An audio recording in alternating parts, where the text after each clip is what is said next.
All right, welcome to the Great Minds Podcast. This is Derrick. This is Vaughn. And we're here with Vertical Jones. What's good, my brother? I'm blessed, man. I'm fortunate, and I'm awake for sure. Okay, I know you've been grinding. So, a brief intro. Vertical Jones is a rapper, producer, author, creative coach, and most of all, a dope dad. So, welcome to the show. Happy to have you here. I like that. What's up? What's going on? All right, so we're gonna get to Monochrome 2, which is the new album, but we gotta get into some other stuff first. So, okay. This interview is a little bit more special to me. I mean, this is a guy I've known for 30 years before music, so Right. So you know how we do. Right. All right. So Vertical Jones is his most recent moniker, but he's been a rapper, a singer, Yes. a rapper. Why, and plenty of stuff in between. Right. Why are you back as a rapper? I'm back rapping because of my friend Pops Lawrence. I was working on Neon, which is like an alternative like world music album, and we was in the studio, and he played me a beat that I asked for in 2006. And he played it. It was like one of them soul, one of them joints. It was a soul joint. It was like 81 beats per minute. It was perfect. He played the beat. He pointed to his laptop, and then he pointed to the mic.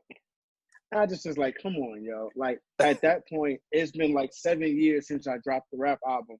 The last one was Rise of the Fall in 2012. So I just was like, I did this verse. And then after I did that verse, I couldn't deny the way that it felt. It felt so good. You know what I'm saying? So it's like if you're a ball player, no matter how much you walk past the court, no matter if you got church shoes on or tennis, if you get on that court and you get a little rough, after that rough, you start to feel like, yeah, maybe I can still run a little bit. Yeah. All right, so when I heard that, and I like the singing too, because what I always enjoyed about your music is you have a great feel for music in general. So whether you in your John Mayer bag or your Marvin Gaye bag or you go on bars, I've always enjoyed it. But me as a fan and you stepping away, you say you're going back to rapping, I'm like, you still got it, But what I will say, the intro of the Gold Tape, I'm like, whoa. And then you followed that up perfectly with story, because that allowed the people who weren't familiar to your music prior to the Gold Tape, or people that just thought you were a singer, that explained it well. But I am very happy that you are back as a rapper. I will say that. Yeah, I wanted to make sure that if I rapped again, that I wanted to make sure that I was communicating what I wanted to communicate. And the whole purpose of the Gold Tape was, one, to pay homage to the golden era of rap, which for me was the Rockefeller era. It was Rockefeller. It was Murder Inc. It was Rough Riders, and everything was happening at the same time in the region. And that's kind of like when I got my buzz. So I wanted to pay homage to that, but I also wanted to explain to people why I was gone. And I think I did that pretty clearly. Right. Definitely. So just in the whole process, what's your thought process when making an album in general? How you transition, how do you like, do you have like a muse that you use, or how you tap in? That's a perfect word. So I mean, it's a few things. So one, I have synesthesia, which is like, it's this weird thing with colors. So I'm hearing things and I'm seeing colors. So sounds correspond to colors to me. So it could be, I may see a picture, or I may be in a certain mood, and a certain mood will make me feel a certain color. Then I start going in, or I may be feeling something. So I remember Kanye had an interview and he was talking about his bipolar disorder was a superpower. But for me, depression and suicide was my superpower. So while I'm making all of these albums, I'm extremely depressed, but it's also fueling me to make all of this music. It's kind of like my therapy. You know what I'm saying? So I'm working myself out of a depression or out of a suicide state by making this music. Right. That's usually what it is. So I mean, that's a good transition because I wanted to talk to you about the mental health, and I noticed that you mentioned suicide in your music a decent amount. And again, like today, I was listening to something from 2002, and you Jesus. And you mentioned 2002, my God. Yeah. And you mentioned it, and you also mentioned it on the intro to Monochrome. So what causes those feelings for you or those thoughts? Like, how do you get there? I'm over it now, and we're talking about how to overcome it. What it is for creative people is this pressure that you put on yourself, right? So it's like when you become a master at something, if you booty at something, you don't feel these feelings. Like when you become a master at something, like if you're a master chess player or a master ball player, you start to feel this pressure to match up to these gods, so to speak, like Jay-Z and Nas and Biggie and Royce the 5'9" and all of these people. You start to parallel your career to theirs when you feel like your skill level is there, which may be true, but your journey is totally different. You may be on level 10, they may be on level 10,000. And though you may think that you guys are on the same level because the skill level is there, the life experience is totally different. So it's kind of unfair for creative people to compare me to them when I haven't lived their life and they haven't lived mine. Right. So the depression and the suicide comes from that comparison. I'm constantly comparing my skill level to theirs and also their success to where I think I should be. And that's the biggest, you know what I'm saying? That's the biggest disconnect with creative people. We're constantly comparing, you know what I'm saying? Heck, I should be, you know what I'm saying? And that's not the case. Do you think that that added pressure comes from, I think fans too. I think more fans. It's kind of like yourself as well, but the outside as well is saying like, hey, you should be XYZ or you should be that. Do you think that kind of contributes to it as well? A little bit, but bit. I mean, I always feel like I'm my only enemy.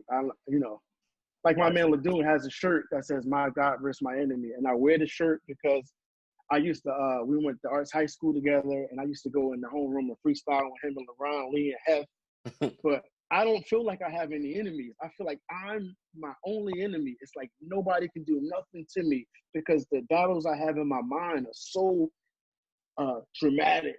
You know what I'm saying? It's all a self-inflicted thing. And so when we had Ladoon on, I don't know how much of that you caught, but that's the first thing I wanted to ask him because, you know, you can have enemies if you're a street dude. Like we all know, that's obvious. That type of vibe. But he basically said, you know, what you did. I mean, what you said as far as like, there's layers. It can be like your enemy is yourself or trying to, you know, get to a level or aspire to a level that you feel like you should be, but your journey is different than some other guy. So yes, right on the money with that. All right. So I want to say I could be off years, 2003, 2004-ish, NBA 2K, Source Magazine, Unsigned Hype, which was 05, 05, 06, 07. Right. That's like a Source Magazine for anybody in our age bracket, you know, to get in the Unsigned Hype was like the pinnacle of an upcoming MC. Yeah, right. When it mattered. Right, when it mattered, yeah. So in my view, you know, you were right on the cusp. It was no doubt in my mind that you were the next like big thing.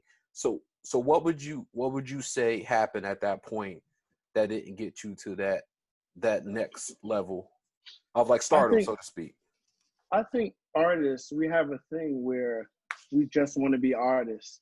And so I point out this one instant, and if you listen to the Monochrome, the song with my daughter, when I was like, when I lost the deal with Atlantic, I guess it was part of your plan to end up with his best friend. end up with a princess, right? So I was talking about I had this deal with Atlantic on the table, and we was out in the LA, and all of this stuff was popping, and I was at like the I think what was the group Red Hot Chili Peppers. I was at their studio, Wow. a studio called Swing House in like Hollywood, and we're recording Good Morning America, the song of the Yesterday song. I had a rock band from Australia. We was doing the Beatles Yesterday cover, and I did Catch My Breath that night off the head, no pen, no nothing. That was crazy. But they had a meeting with Atlantic Records that day, and I was so into the creative process that I couldn't come out of it, and I allowed my management at the time to take the meeting. And, you know, long story short, I didn't get the deal, but that was one of the things that was also which led to me taking a huge hiatus, because the pain that I felt from losing that situation, it was like it was too much to go back to. So I point out one of the things is like not sitting in those meetings, because if you're a label, if you're a company that already likes my music, already like who I am as a person, let me sell it. Let the person that's passionate, that knows music, sell it. They can try to sell it. But I feel like if I would have been in those places, I could have just easily sold it. Because I did everything else right. I had all of the press. They already said I was the next Kanye West. They already said I had his flow is carefully crafted and rhythmic and reminiscent of a Reasonable Doubt era Jay-Z. That's a quote, right? So they already were saying these things, you know what I'm saying? But I wasn't sitting in those meetings for myself. And that's one of the things that a lot of artists, the detriment to a lot of artists. Now I have my hands in everything, but it's so many years later.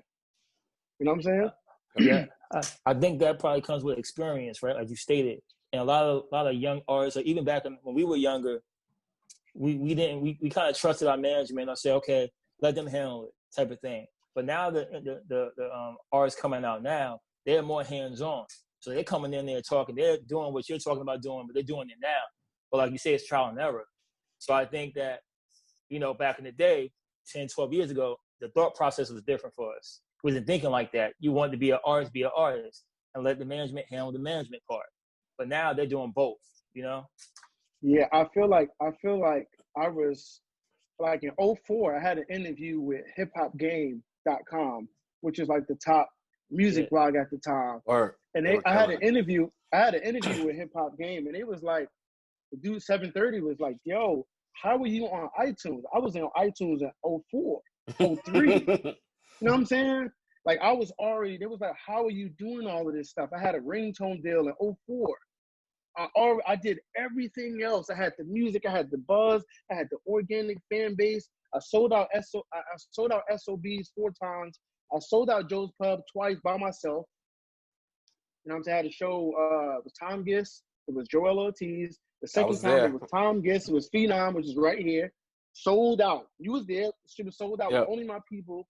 So I had the organic fan base, I had everything else. The thing that I was missing was sitting in them rooms when people are talking about what's best for you.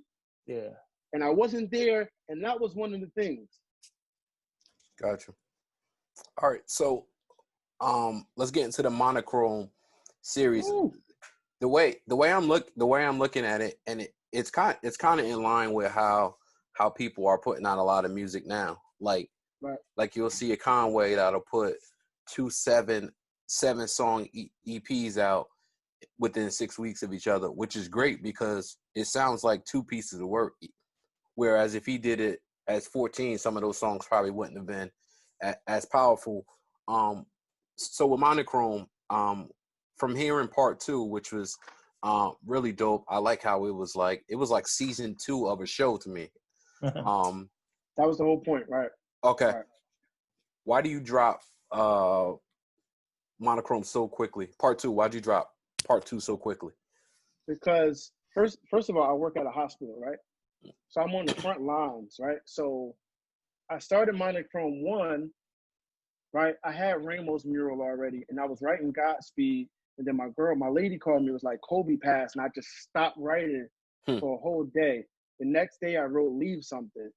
And then a week later, the whole album was done. So it wasn't one of those things where it's like, I'm not a rapidy rapper type of person. I would prefer to sing. I would prefer doing Coldplay, John Mayer, YouTube type stuff. I would prefer doing Suyan Stevens, Nick Drake, folk type stuff all day. I don't want to rap. I didn't want to rap. It's Pop's fault that I'm even rapping. But I felt the temperature of the people. Number one, I work at a hospital. So I'm seeing all of these deaths. I'm taking bodies to the morgue. And I don't know, no rapper that's on planet Earth can say that they dropped the album and at the same time dropping the album was taking the coronavirus death to the morgue. That was me, right? So I was seeing firsthand all of these deaths. I'm wearing all the masks and the N95 and all of this stuff. So I'm seeing the temperature of the people. And you got to look at it. We haven't had this much destruction in years. It's only, May? Yeah. So I had to continue to write because the year is not done. We just had all of this stuff that's happening in Minneapolis, which leads to me preparing for 3. I'm like, how much more stuff is going to happen? We didn't even get to election time yet. So it's like, why am I continuing to write? Because stuff is continuing to happen. It's so much stuff happening. And it's just like Nina Simone said that the artists or the creative people have an obligation to report the times. So everybody else is rapping about all this other stuff. I pull up on the block, blah, blah, blah, blah. I never did that. I never will do that. A lot of my dudes is from the street. I was living in Baltimore. I didn't even know they was making a show called The Wire until I came home in 03 and I saw The Wire. I was like, I just was at The Wire for real. I was in the trap with the dogs running around and sometimes niggas in there playing Madden and bagging up and all of this stuff. But that wasn't my reality. I just was the cool church kid, the whole cool Christian kid that could rap really well, but they kept around because I guess they wanted to have a positive person around. So I continue to make this music because if you listen to Leave Something, that's how everybody felt when they heard about Kobe. As a father, Monochrome 1 is about how close I needed to hold my kids after hearing about Kobe dying. And I'm sure while the plane was going down, he was holding Gigi like, it's going to be okay. Knowing it's not going to be the fuck okay. He was holding her. And I'm sure, so Monochrome 1 is like me holding Alexander Aurelius, my son, which is 4, and Symphony Sonata, which is 10. And I'm holding them close, like looking around at the temperature of the world, like, damn, what kind of world did I bring you up in? Like, what did I do? Like, you know what I'm saying? So I still have more to say because there's more stuff happening. Right. That makes a lot of sense because what's happened in 5 months is like 3 years worth of material. Like we haven't experienced this before. For real, we'll live and do it. I'm sorry, go ahead. I don't know how artists are not. What's Going On is one of my favorite albums of all time. I don't know how we're not getting the influx of music from artists. I'm not talking about making songs called I Can't Breathe. I'm not talking about that. Coldplay has a song called Scientist, right? And they asked Chris Martin, what is the song Scientist about? And he was like, yo, I'm still trying to figure that shit out to this day. It's not about what's being said. It's about the feeling, the emotion of what the music is, right?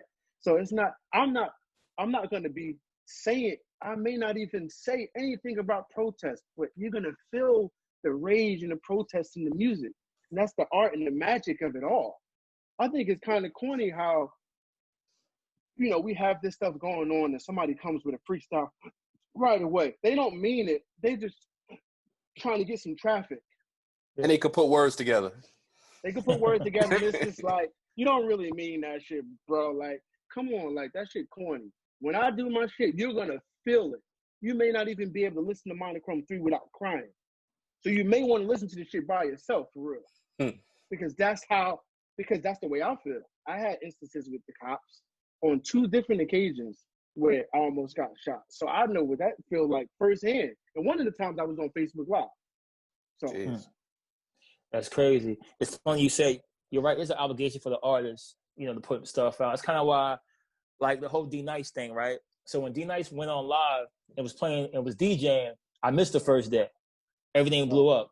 But the next day I listened to it, and it was like 200,000 people on there.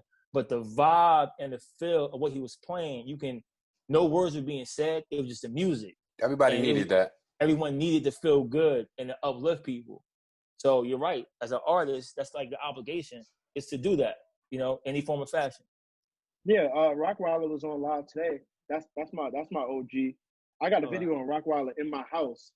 I'm playing Rise of the Fall and the song Do You Believe. He's sitting in my living room listening to Do You Believe. Like, yo, I think I could get this to Dr. Dre. I got the video. I got the receipt. But he was on there, and he was playing the break beat to It Takes Two. It Takes Two to make. Yeah. He was playing the original. So he's playing the record, and you're hearing his beat, and then out of nowhere, it takes two to make a thing go right. I'm like, yo, that's crazy.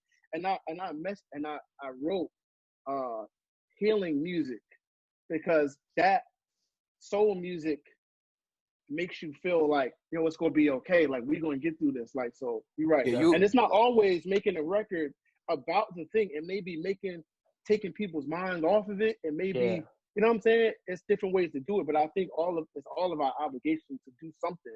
Yeah, like, how do you not feel good if you hear Before I Let Go? Like, oh man, that's my go-to. That's my go-to. Right. Yeah. What? You have to. That's cookout music. That outstanding. You got to play that, and you got to play outstanding. Absolutely. Yeah. All right. Will you go back to singing? I know everything you do is. I'm looking at your reaction. I know everything you do. Yes. Yeah. Y'all just learn how to sing. Like, you got to think. Like, Wyclef said something. First of all, I'm from Ivy Hill. I'm from the Ivy Hill section north, right? Yep. Rod Digger went to Mount Vernon where I went to school at. Tisha Campbell went to Mount Vernon where I went to school. Lauren Hill lived 2 blocks from Mount Vernon. Wyclef went to Barrelsburg High School, which is on the block where I live at. Yes, sir. Right? Just talking about what's in the water, right? So Wyclef said, nobody paid me no attention until I started singing. Wyclef was always a dope MC. When he started singing, that's when it happened for him. I just learned how to sing like a couple years ago. Yes. I got a song, I got an album called Michael that's dropping this year. That's gonna be like, I'm afraid of that album. It's gonna be so dope. So, especially when you have a gift like you have, why not share it with the world anyway? Right. Because people selfish. That's why. You're right.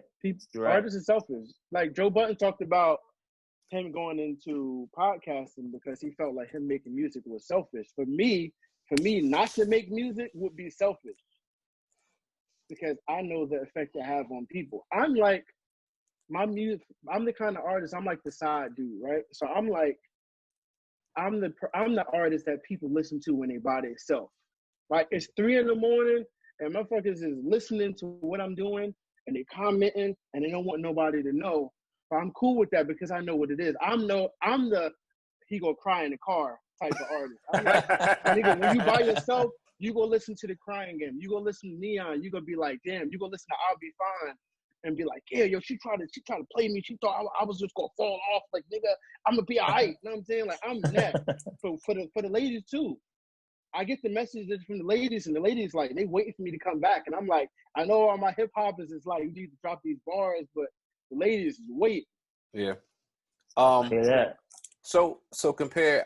Obviously, you've grown a lot as an MC, as a person, and I know fatherhood changed you tremendously.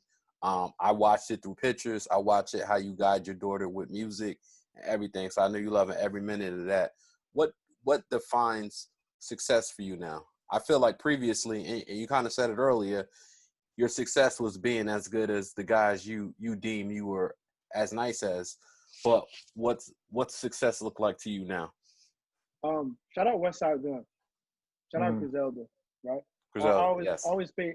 I have a line in Monochrome too, and I was like, I influenced, but I never hide my influence. Yeah. That whole culture of art, which was motivated by Westside Gun bringing the art culture back to rap. I just want to make art, man. That's why I'm doing That's why the cover of Monochrome 2 looks like that. Yeah. I was like, let me try to do something that, if it was on a vinyl, shout out to my man Pops. We trying to figure that shit out now. if it was on a vinyl, that people would be happy, they'd be proud to have it.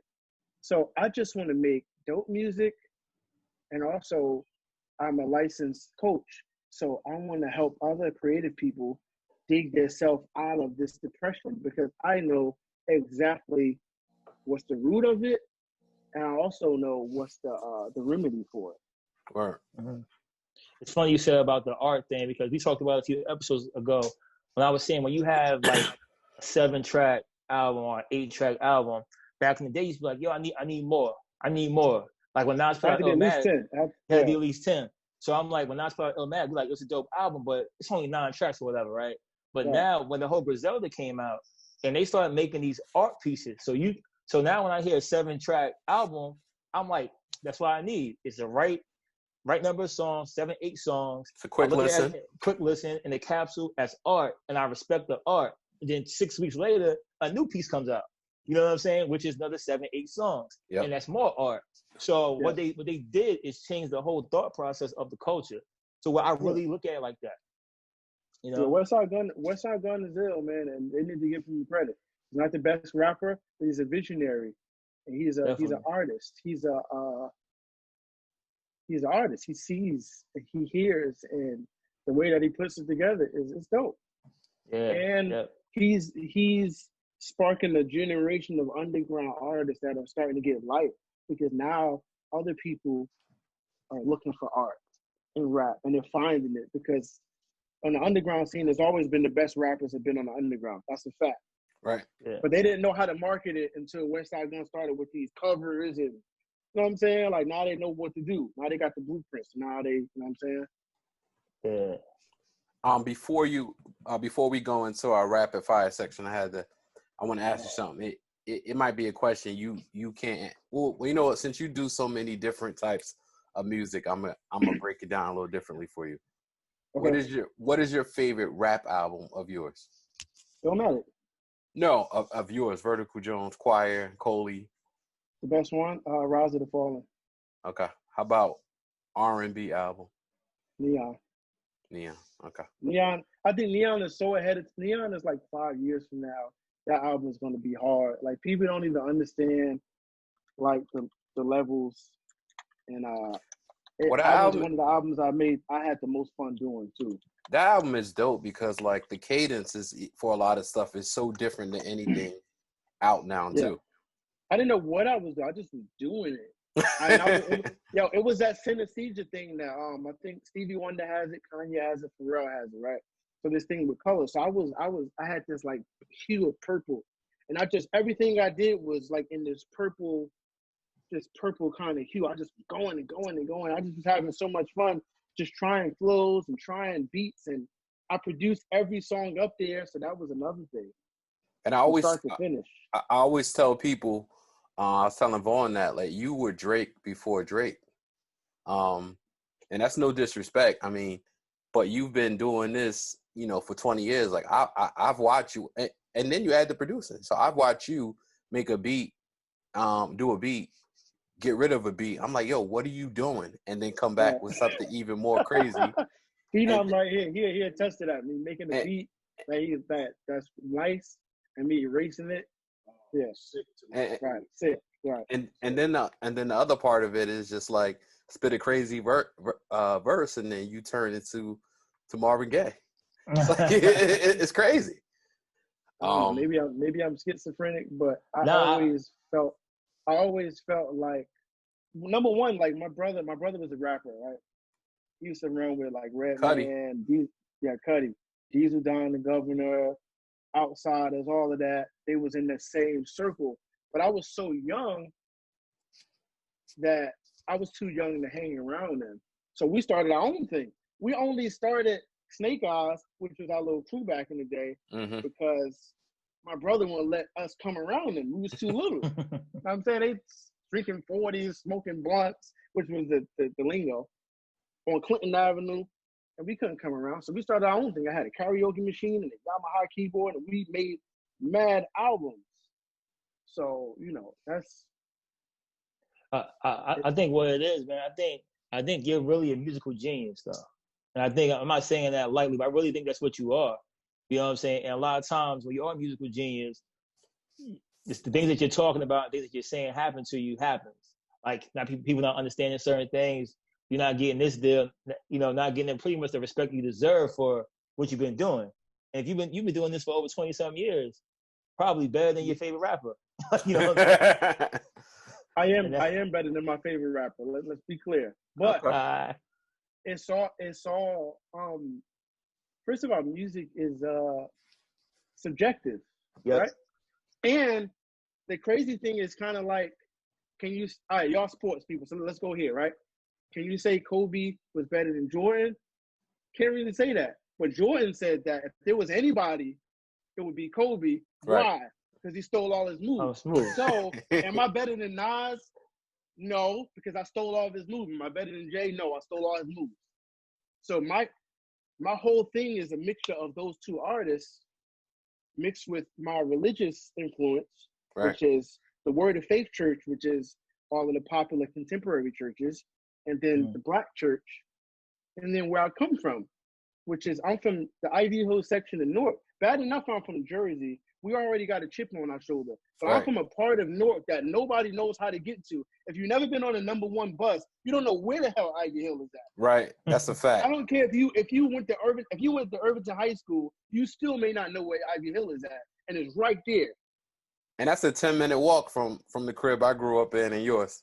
Yeah, because I used to walk down to Scratch Records and get the Razzcast Soul on Ice vinyl. You know what I'm saying? Scratch Records at Irvington Center. Right. You know what I'm saying? So like, yeah, like I stole niggas' moves. Like, is he as good as you two? No, I studied these niggas, man. I studied Chris Martin and John Mayer and Sue-Ann Stevens and Nick Drake and Matt Carney. You know what I'm saying? So it's like an unfair thing. I'm a collage of Paul Simon and all of these artists. But you can hear it in your music though. That's why it's so dope.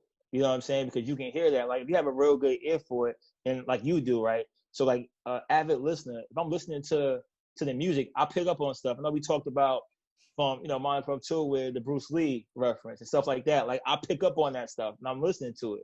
So they say good artist steal, great artist copy. Listen, like check Pharrell, right? Take Pharrell, right? You know that he's influenced by Prince, Michael Jackson, Curtis Mayfield, Uncle Charlie, Teddy Riley. That's it. You listen to his singing voices, Curtis Mayfield. That's Curtis Mayfield. Yeah. Like that's the fault. Yeah, I mean he's picking the right people though. The chord progressions. Chad said this. He said when they asked him about his beats, he said, "I just was trying to make chords like Stevie Wonder." If you listen to the chords in the Neptune's track, the chord changes, they're all from Stevie Wonder songs. They studied Stevie. Look at Tyler, the Creator. All Tyler, the Creator chords is from Stevie. If you listen to Tyler, the Creator, talk about music, you talk about Stevie so much. To me, Stevie Wonder is the greatest artist of all time, by the way. Yeah. So the great artist, it's a dude named Bo, right? He's from Chicago. He be rapping fast. He be in the car, crazy, right? He in the car with Twista, which is probably his OG. Right. And Twista is like, I idolize Rakim. So he did Rakim flow slow, and then he speeded it up. And Rakim's flow speeded up is Twista. Crazy. Wow. That's crazy. That's straight from Twista's mouth. So we all have these artists that we idolize, and the DNA. The dude Black Thought, one of the greatest rappers of all time.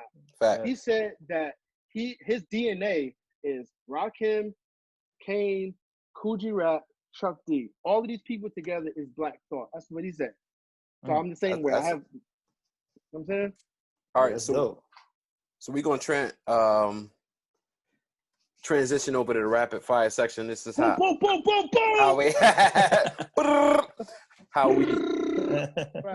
we end it. You actually messed up one of my questions already, but I'm gonna still ask it. But all right, so you pick one answer. There's no like context or whatever. Your answer is the answer, and we need a quick answer within 5 seconds. All right? You ready? Yeah. All right. Pick one, meaning it's just one. The rest of the items cannot be done again. You ready? Okay. Yeah. You got to pick one: singing, rapping, or producer. Singing. All right. Thurman Thomas, O.J. Simpson. Thurman Thomas. I'm a Buffalo Bills fan, sir. I know O.J. Simpson though. O.J. I never seen OJ. I'm Never young. seen him. I'm an '80s baby. You know what I'm saying? I never seen him. All right. All right, I'm gonna piggyback on that one. Thurman Thomas or Jim Kelly? Jim Kelly. Ooh. Shout out Jim Kelly. He just fought cancer. He's Kelly. You tough. right. For sure. Right. Bills Nah. Mafia. Flip over a car. Right. Nas, Jay-Z. Nas Nah. or Jay-Z. Nas. All right. Nice. This is my question: Marvin or Stevie? Pooh, Stevie. Mm. I told you Stevie's the greatest all time. I know that's the one you threw off on me. I wore the Marvin shirt. I was hoping to influence you, but No, I listen to Marvin. I listen to what's going on today. fact. But I have a series of Stevie Wonder albums that was like Music in My Mind, Talking Book, Talking Inner about it, yeah. Visions, Mystery of Life of Plants, and I listened to all of these albums in succession. No, I put them in the playlist and I just let them shits Yeah. shuffle. You know what I'm saying? Like Stevie is like, All right. Last one. Isaiah Thomas, Chauncey Billups. Zeke, man. You didn't see the game when he hopped off of the one leg But- game? My nigga, like, come But on, but bro. you were like 7. I actually No, got one. come on. I actually got one That's- more for you. That's not a good one. Come on, man. I'm I'm a bad boy, bro. Zeke. All right. I'm I in- can get another one. Mouth. I'm interested to see where you fall on this one. Conway or Benny the Butcher? Benny. Okay. I'm Benny with Benny's you. a monster. It's a toss up, but I'm leaning Benny. All right, So- I got one more. Dr. Dre, Timberland. Timberland. He's Timberland's going my Tim. favorite. that's a no brainer. Tim my I OG. didn't know that though. Yeah. I didn't know. Nah, he my OG. So, Okay. well, yo, pleasure having you on, man. Great conversation. Yeah, that was fun. Been rocking the Definitely. Monochrome too, and looking forward to part 3, man.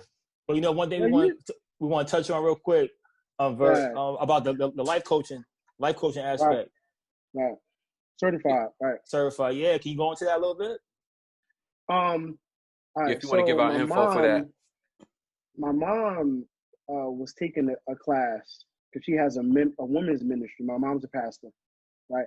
So she has a women's ministry. So she was trying to get certified as a life coach to help women. And the instructor, master teacher Tilda Whitaker, she saw my Facebook Live. So every Sunday I was like going off, and she was like, "I want him at my class." But my mom was like, "He broke. He ain't got no money." So she was like, "Okay, maybe he can do some media stuff because I'm a web designer too. So maybe he can do some media stuff for me, and then I'll pay for him to have the class." So I went through the required hours, did the course or whatever, and I figured out through the training that I'm not just a life coach. I'm a life coach for creative people. So I'm a creative coach. That's dope.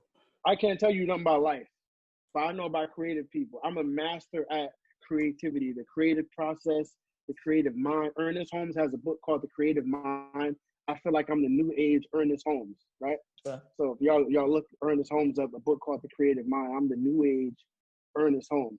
So my mission is to help creative people beat depression and suicide and find that sweet spot. Word. You know what I'm saying? That's dope. So check out Vertical Jones. His Instagram is at Vertical Jones. Website thesounduniversity.com. Yes, sir. Pleasure to have you. Yeah, Looking appreciate forward. you, man. Make sure y'all check out Monochrome 2 Yes. and 3 on deck. So good looks for chopping it up with us, man. Yo, Hopefully. you really asked me Zeke versus Chauncey Billups. Like, you should have did that, bro. Like, Yo, I had to, man. I know I didn't want Yo, to ask that question, but I was thinking about the 80s and I thought about the most recent team. Yeah, you know what I'm saying? Yep. So Well, Zeke was hating on Jordan, so you know how that go. Jordan who, man? I'm a bad boy, man. Oh, you know what that I'm a bad boy. was. I'm a Yeah. bad boy.